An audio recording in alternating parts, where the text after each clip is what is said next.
All right, guys, we are live here, Fearless Conversations, with one of my good and great friends, Stephanie. Today, we're going to talk about sex, intimacy, and trauma, and what's the correlation? Like, is it hard to be intimate and have these like really deep connections with people without finding out? Is there something behind the scenes? Is there trauma? Is there lingering hurt in the background? And I knew no other person to talk about this than Stephanie. Stephanie is very versed in the intimacy world. She has helped hundreds of young ladies figure out what's going on in the background.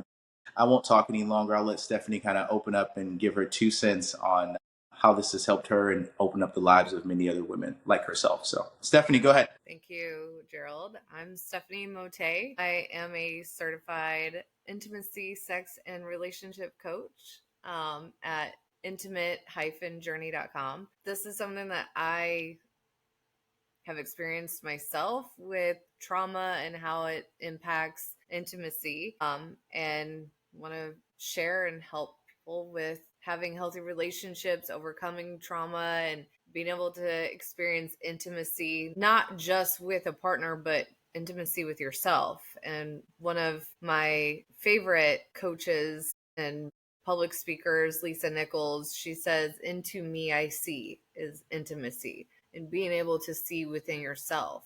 Wow. Yeah. So So, yeah, yeah.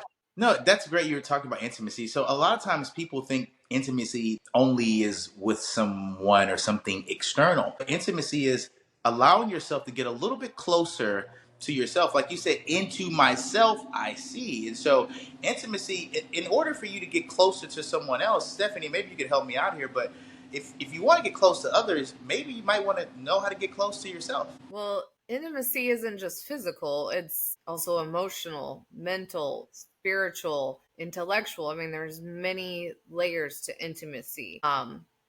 And today, just kind of diving a little deeper beneath the surface of smiles, sex, the small talk, and looking at how trauma silently builds up walls between us and intimacy that we crave and long for.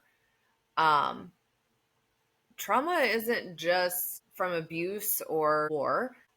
It can also come from neglect, heartbreak, betrayal, abandonment, family dysfunction, and so much All, more, right?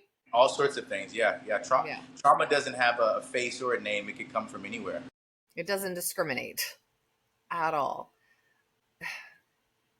Trauma is it's a sensitive topic, and a lot of people don't like to really talk about their trauma. I have experienced trauma myself, being a survivor of domestic abuse. I was in a 10-year abusive relationship, marriage that was all levels of abuse, and it definitely impacted me. One of the things that I definitely recommend to anyone that has experienced trauma is EMDR, trauma therapy, because it's so important to go through the healing process. We may not be the reason, for our trauma, but it is our responsibility to heal and not take our trauma responses and the trauma bonding and everything that happened to us and put that on to our partners, our friends, our family members. It is our responsibility to do the work to heal, even though we didn't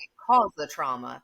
So you're It is saying that, our and I don't mean to cut you off here, but I want to make sure that the viewers get this. So you're saying that if you have trauma, sexual assault, abuse, neglect, if you haven't went to therapy or gotten one-on-one coaching with a coach, if you haven't unpacked that, are you saying that you could take that trauma, that danger mindset into your next intimate relationship? Are you saying that that's possible? Absolutely. And a lot of times it's subconsciously. Like, obviously, most people aren't like going into a relationship be like, I'm going to be abusive, I'm going to be toxic. But subconsciously, your reactions are trauma reactive. And you haven't gone through the healing process. So, something that your partner may say or do, even though it was very innocent and simple, to you, it's a trigger. And so your response is trauma responsive. And so Wow. So stay there for a bring second. that in. Yeah. So you're saying that unsolved traumatic issues can come up later as a trigger. And not only Absolutely. is it a trigger, but then it recreates that traumatic moment inside of that relationship or that moment as if he or she was the one who did it. So you're punishing that person, not realizing they're only poking at what you have that's unresolved. So is it safe to say, Stephanie, that traumas, that triggers are traumas that haven't been healed? Yes. Yeah, triggers are something to pay attention to and be aware of because those show you where healing still needs to be worked on. Um, but, trauma is an emotional residue, so to speak, of deeply distressing I love experiences that word. I love that word, by the way. the residue. And trauma also rewires our nervous system and it makes feeling safe, which is something that when we're born, we don't feel fear. We feel safe when we're first born. And feeling unsafe is something that we learn through our environment, whether it's our parents, our schools, being at a friend's house that might not be safe. That's where we start to learn feeling unsafe. And so, So is that a learned behavior? If so, I don't. You're helping me out here, Stephanie. So are you saying that feeling safe is a learned behavior? It's a learned response, like something I've learned to do. well, feeling safe is initially born in us. It's the unsafety that is learned So because you have to realize. Wait a minute. There was a moment in time where I felt safe up until. until And that's usually the point where the abandonment issues come in, the feeling neglected, betrayal, all of those are trauma. And those are where we start learning that we're unsafe. We start feeling unsafe first. And then we correlate that throughout our lives. If we haven't healed, we correlate those experiences that first initially made us feel unsafe. We start correlating those with other situations with other people that also make us feel unsafe. And then it takes us into fight, flight, freeze, or fawn responses, right? Fight might be we're pushing partners away from us. Flight Okay. is avoiding conflict, avoiding deep conversations. Freeze, we're shutting down emotionally, not being emotionally available to our partner. Whoa, I like Fawning that right is there. people Right. pleasing to avoid abandonment. I did not know when I was on my journey to self discovery and self healing. When I would want to leave the surface and get to know the person and go a little bit deeper, they don't want to go. I would immediately, and I'm talking about with women, I would immediately get shut down as if, whoa, whoa, whoa, whoa. Like, what are you doing? And I'm like, I'm just trying to talk, get to know you. It's just like, but why? Mhm. Why are you asking me that? As if I was like, can I have your social security number and your mom's kidney? Like, you swear to God, that's what I asked for. It's just like, I just asked how you grew up as a kid, like, or what was your favorite thing as a child, or and not knowing me, just probing that that's a sensitive subject that's off guard because I've got trauma in there. How dare you try to get to know me? And you're experiencing there a bit of flight and freeze because they're wanting to avoid the deep conversation, avoid you getting to know them on a deeper level, but at the same time, they're also shutting down emotionally. Wow. So there can be a combination of fight, flight, freeze, and fawn too. It's not just one or the other, it could be a combination of those responses as well because something in them is saying this isn't safe, or like muscle memory in our brains, right? The last time that they were vulnerable with someone, that person used the information that they shared about their trauma against them in an abusive way. So muscle memory tells them, hold on, don't share anything about your trauma, don't share anything about your childhood and how you grew up because the last person you did that with used it to abuse you, right? So that is also like a trigger that shows that they haven't healed from that and an area for them to work on. And kind of talking about vulnerability, right? There's an Yeah, illusion of intimacy versus true vulnerability. And so many people make mistake of sex or attention for connection. Like sex and attention is not just intimacy, but trauma, and I want hold on to this right here. Trauma can hold keep on, guys. Hold on, guys. Get a yeah. pen and a sheet of paper because when Stephanie says, "Hold on," if you're listening, don't stop driving your car. But if listen, guys, make a mental note, make a voice note. Stephanie's about to drop a jewel. Go, Steph. Trauma can keep us performing closeness without ever feeling safe. So we'll Woo! do things Can you like say it again, Steph? No, you gotta say it again. You can't just. You gotta say it yeah, again. I just got goosebumps. Trauma can keep us performing closeness without ever actually feeling safe. So using sex, using attention for a connection, which is performing closeness, but we're not actually feeling safe. Tell me one time, a girl I was dating. We were intimate that night and did some, intimate stuff sexually. And she says to me, "Hey, I just want you to know, just because we do it, like, doesn't mean we're like back together or something. Something of that nature doesn't mean." And I'm thinking to myself, so you can just have a sexual intimacy moment with me and then afterwards say, "Hey, hey, hey, I don't want you to think anything about what we just did there. That was Mm-hmm. just a performance." As I'm going to use your words, I was just performing intimacy. I wasn't really into you. I was performing what it may look like. If wow, Yeah. And that's because there's a guard there. So we'll perform, we'll act like we're connecting and using sex to connect or attention, giving undivided attention to someone, kind of like love bombing. I would say unfortunately, a lot of men tend to do this is love bombing. And a lot of times that comes from their own trauma that they haven't healed from. And they're performing but they don't feel safe for whatever their experience was, right? That is leading to them doing love bombing, or they're using sex to feel connected, but it's a performance. They're never ever feeling safe and being able to be vulnerable. Those situations, they still haven't healed either, right? so trauma really affects intimacy on so many different layers inside of intimacy. Like you can't even get to the highest level of intimacy until you break through the barriers of the trauma. And it's not just the initial trauma, it's what you hide behind because there's trauma. It's what you refuse to disclose because of the trauma. It's how you won't open up because of the Yeah. trauma. It's like Because intimacy up intimacy, here. a Like lot of intimacy, yeah. times people associate intimacy with sex, and that's like People associate to intimacy equal with each sex. other. Intimacy is so much more, like I mentioned earlier, there's emotional, mental, even spiritual intimacy, but intimacy requires vulnerability. And Can you say that again?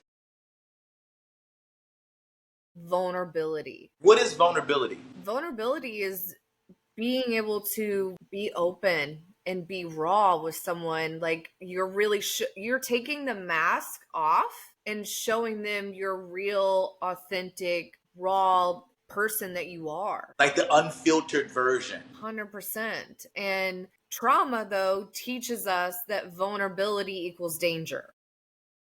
So Say if we say haven't that again. Say healed, that again. Say that again, yeah, Steph, for the people in the back. The people in the back. trauma teaches us that vulnerability equals danger. So if we haven't Trauma. healed from the trauma, we're going to equate vulnerability to danger. And that keeps us from being intimate. So not being vulnerable prevents you from being intimate with people and getting to know them and letting them get to know you on a deeper Yeah. level. So if people Yeah. want to know why they can't connect deeply with people, if people want to know why don't I have lasting relationships intimately with my friends, intimately with my partners, my family, it's because I don't feel safe enough to be transparent and let people in because I haven't healed the trauma. Yes. So I'm going to drop another nugget here. All right, guys. If your body has never known safety, your heart can't and won't recognize love when it actually shows up. Can you say that again, Stephanie, for the people on the other side of the room? They didn't catch that. Guys, she's got, again, write this down if you have a pen and voice note it, Stephanie. Tell us one more time. Yes. If what? If your body has never known safety, your heart, it can't and it won't recognize love when it actually shows up. So it's so important to go through therapy, to do EMDR trauma therapy, to work with a life coach, to do journaling, to do shadow working, to different works that are going to help free you from the trauma so that you can recognize and welcome love into your life. So that's what therapy, one-on-one coaching does. It kind of shines the light in those dark places so you can see, wait a minute, I didn't see that back there. I think that's my childhood resentment to my father. I think that's when my dad left me.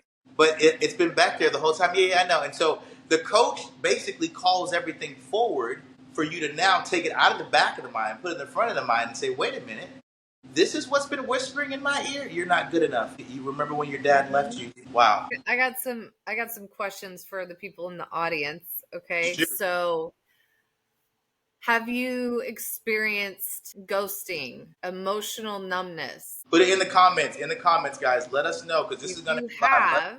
That is part of avoidance, and that is a common pattern to block intimacy due to trauma.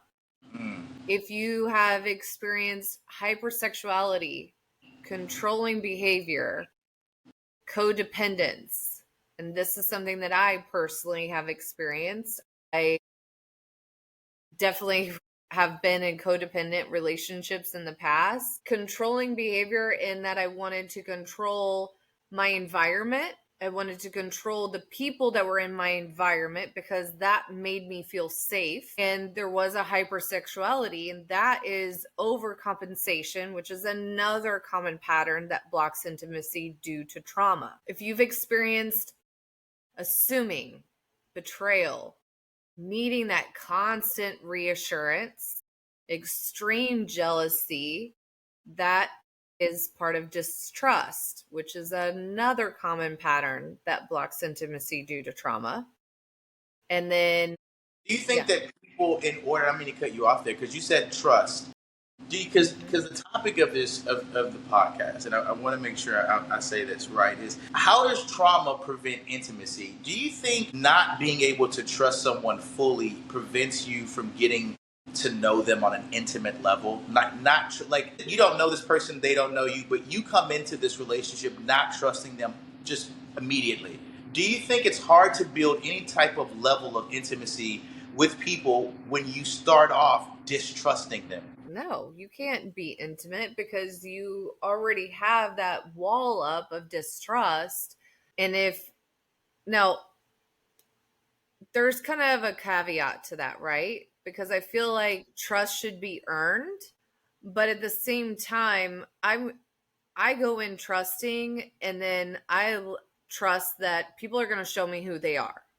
And I have to believe who they show me that they are, right? And so I do go in trusting, and I think it's important to do that, and at the same time allowing them to also earn trust, to build the trust into a stronger form of trust. But if you are automatically going in assuming betrayal, assuming that they're lying to you about everything that they say they're doing or not doing, there's extreme jealousy in there and needing like constant reassurance, you might as well leave the relationship. And I feel like that's also should be a signal to yourself. Yeah. That you need to work on healing from the trauma. I agree. I look at it a little similar to what you said. I will give you my trust initially. Before I was like you, it was actually the opposite. I'd make you earn it. Now I'll give you my trust. But if I find myself distrusting you, then you've got to earn it back. So I'm going to give you my trust freely initially. Why? Because you've never done anything to me to make me distrust you. So me just coming in saying, I don't trust you, well, based on what? I can't, it's unfair. So I'll give you my trust 100%. But if you screw me over, you're going to have to earn it back.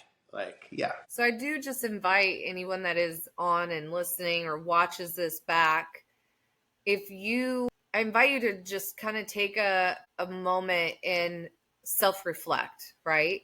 Do you find yourself in avoidance with the ghosting, emotional numbness, pushing love away? Do you find yourself overcompensating with hypersexuality, controlling behavior, codependency? Do you find yourself assuming betrayal automatically, jealousy, needing constant reassurance? Are you being present physically but not mentally and emotionally present? So What there's does an that look emotional like? detachment. You just said that Emotional big. detachment, you're there, you're physically sitting on the couch, you're physically at a restaurant on a date, but you aren't mentally or emotionally there. You're not active listening, you're not being present Mm. and understanding what they're saying or sharing with you. You're not sharing, you're just yeah, you're just going through like the emotions. You're emotionally detached. And if you take a moment and just kind of do some self-reflection and notice that any of those are coming up with you in your dating world or even with friends and family, notice that that is part of trauma. Those are responses and common patterns that are going to block intimacy for you, and it's due to trauma. So you definitely, I would recommend getting into therapy or coaching to work through that. Now, there's a common phrase that comes up all the time around trauma, and that's trauma bonding. Who's experienced trauma bonding? I'm sure there's quite a few people out there that have experienced trauma bonding, but there's trauma bonds and then there's healthy intimacy. And I want to kind of go over like the difference between those. And with trauma bond, it's really intense highs and really intense lows. It's also fueled by fear and validation seeking, that constant reassurance again. That's where that trauma bond comes in to play. And it's really hard to break free from that relationship when you're trauma bonded with them I versus, I yeah, wanted because I know someone in my family right now who has a trauma bonding relationship, and it's like they don't see that the only thing that they hold on to was everything that that person had done in their traumatic moment. So no matter what they do over here, you always go back to, but they were there for me. They was this. And it's like, but what, how does that excuse all of the mistreatment on the other side? Like, and that is trauma bonding. Someone does yes, something really messed up, or they were there for me at a very bad time, and now they just have the key to destroy my life, and then I have to forgive them, because remember, we bonded when you were over here, so you can't let me go because I was that person for you. And it's just like, just because, what did I tell that person, just because you like them doesn't mean that they're good for you, or just because you want to yeah. be, it doesn't mean that. Yeah. And there's, cycles of abuse, especially if it's an abusive relationship. There's a cycle of abuse, and that honeymoon stage and the cycle of abuse, that's where gifts are given and the apologies and the promises of I'm going to be better and I'm going to do this and I'm going to do that. And they give flowers and take you on a great vacation, whatever it is. That's the honeymoon stage where they're trying to make it look like everything's better and good. And then it leads into some rising conflict, right? And then it goes into more intense, and then you have the blow up, and then you break up, one moves out or the other, you end the relationship, threaten to get divorced, whatever it is, and then we go right back into the honeymoon stage, right? And that also creates a trauma bond with someone, because then they will bring up to you, well, I did this and I got you this gift and I took you on this trip, and remember all the good times. Yeah, all the great times are great, but the bad times are bad as well. Definitely. Why not? And You're talking to me specifically, but we'll keep going. It feels like you're talking directly. I was like, why does it feel like you're talking directly to me? I'm like, but I'm over that now. I mean, if you're feeling related to it, Shut that up. might be speaking volumes to you. Not Maybe your fault. something for you to recognize. Yeah. Healthy intimacy though is safety. It's mutual support. It's a regulated nervous system. You are not on edge. Trauma bonding also has you walking on eggshells. Trauma bonding has you worried about what you're going to say or do that's going to trigger some kind of negative reaction from your partner. Versus healthy intimacy, there's calmness. Your nervous system is regulated. You feel at peace. You feel at home. You feel safe. There's mutual support. So, there's a huge difference there. And a lot of times in trauma bond, unfortunately, there are some people out there that are very good manipulators, and they will make you feel like it's a healthy intimacy relationship. It's a healthy relationship, but it's disguised, right? So it's really paying attention to that too, and listening to your intuition, listening to your gut. Your intuition, your gut is never ever going to guide you into harm. It is always going to guide you to safety. So that's where they come up with their recognizing gut instinct. Yes. And it's learning to trust that. Yeah. They said the gut's the second brain or the first brain. Mm-hmm. Yeah. Wow. Here's something to think about too. A lot of relationships, especially new relationships, can feel really intense and exciting, right? Yep. That intensity doesn't equal intimacy. Intensity doesn't mean Intensity does not equal intimacy. Wow. That intensity is often unresolved pain masquerading as passion. Pain, that excitement. Can you say it again? Because I don't want to misphrase you, because you said it so great. Yeah. That intensity is often unresolved pain masquerading as passion. Intensity can often be unresolved pain masquerading as passion. So it's like the abusive husband who yells and screams, and you're thinking that, oh, he's just passionately speaking. No, he's coming from a hurt place, but he's going to mask it as, I care for you. That's why I'm yelling at you. Yes. No. And even the intensity in the beginning of a relationship, it's so passionate, right? Is it really? You can have that connection, you can have deep connection and intimacy, but if the intensity is so out there, like you've never experienced before, and it just seems so much passion, I invite you to really look and see, is there unresolved pain that is leading them to show up as this very intense, passionate person?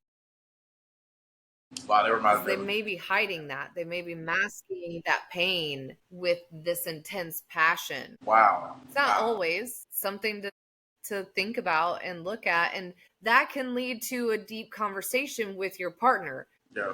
Again, if it's healthy intimacy, if you're able to have those deep conversations and not avoid, you may discover, no, they're just a really passionate person.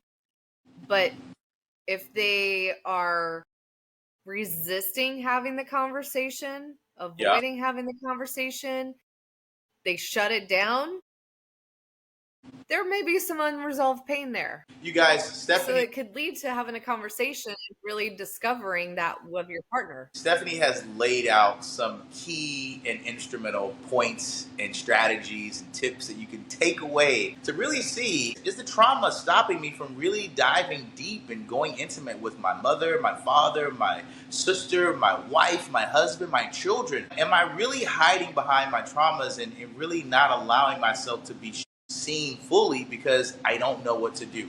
You guys, I'm going to leave Stephanie's information down in the tag. You guys follow us on YouTube, Instagram, Spotify, Apple. We're going to drop our links and tags in there. Stephanie, is there any closing words you'd like to leave our beautiful audience with while we still have you here? You cut out a little bit.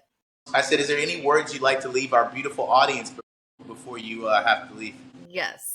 Couple of things real quick is real intimacy starts with self-awareness. So recognizing your own triggers, your patterns, and your fears. Therapy, life coaching, somatic healing, inner child work, EMDR, journaling. These are tools that can help regulate the nervous system. If you've ever felt like love slips through your fingers every single time, It might be trauma and not you. Wow. But here's the truth. You can heal, and you deserve connection that feels safe, present, and true. And I just want to end with, what would your relationship look like if your nervous system trusted safety instead of preparing for survival? I'm going to say that one more time. What would your relationships look like if your nervous system actually trusted safety instead of preparing for survival? Woo! That's gonna be my daily quote, guys. Stephanie has been absolutely amazing. I don't know if she can give you guys anything else at this point. She's giving you the kitchen sink. If this isn't enough, tune in some more. Go to her Instagram. She's got lots more there. Stephanie, thank you for sharing space, sharing time, and giving us these beautiful insights. Guys, trauma might be standing in the way of your intimate relationships with everyone you know. Do not let trauma stand in your way. Make sure you subscribe. Spotify, Apple, YouTube. We love you guys. See you on the next episode. And this has been another one from Fearless Conversations. We'll see you guys soon.